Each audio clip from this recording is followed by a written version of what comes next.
Bon, donc, du point de vue israélien, on peut comprendre ce refus absolu de voir un autre État nucléaire apparaître dans la zone. Néanmoins, il faut quand même rappeler que la menace existentielle que fait peser l'Iran sur Israël, en fait, c'est l'inverse. C'est Israël qui fait peser une menace existentielle sur l'Iran. C'est Israël qui n'est pas signataire du traité de non-prolifération nucléaire, qui donc n'a pas d'inspection sur son territoire. L'Iran est signataire du TNP, l'Iran a accepté jusque-là, jusqu'à il y a quelques semaines, des inspections sur son territoire. L'Iran a signé en 2015 un traité péniblement, laborieusement, après des années de sanctions, donc qui visait à limiter son programme nucléaire et en tout cas à faire en sorte qu'il n'y ait pas de développement de nucléaire militaire.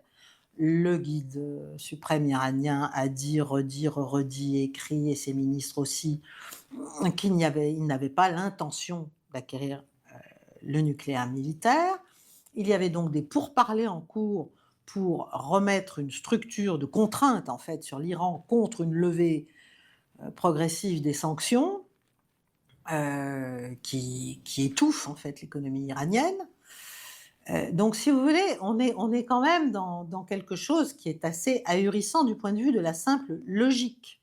Voilà, la simple logique nucléaire. On sait très bien que c'est parce que l'Irak n'avait pas d'armes nucléaires que l'Irak a subi le sort qu'il a subi. Si l'Irak avait été nucléaire, il n'aurait pas été détruit. Voilà, tout simplement.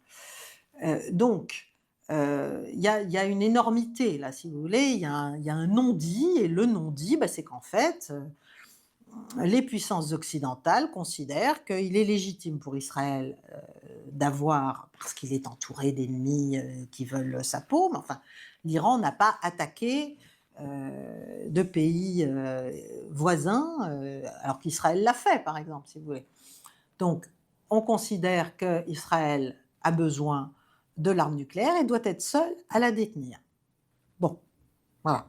Donc il faut quand même rappeler les choses, parce que sinon on ne sait pas de quoi on parle.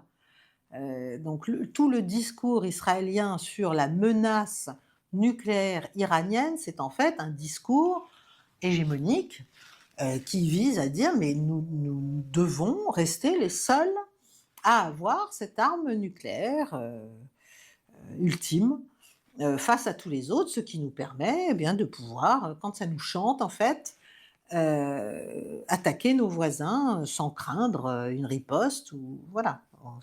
C'est d'ailleurs ce qui s'est passé dans la zone largement. Bon, alors, donc cette question nucléaire, elle est très très largement montée en sauce, montée en épingle, et d'ailleurs Benyamin Netanyahou fait ça depuis des décennies. Ça fait des décennies qu'il nous explique que l'Iran est à 2 mois de l'acquisition de l'arme nucléaire, puisque toute la stratégie israélienne, c'est de faire en sorte d'amener les Américains à aider Israël à faire en fait un changement de régime en Iran, comme ils l'ont fait déjà plusieurs fois, mais la dernière fois avec l'ayatollah Khomeini, ça s'était un peu retourné contre eux. Et donc de pouvoir mettre en place un régime qui soit sous contrôle, en fait, tout simplement. Faire tomber le régime actuel, mais au-delà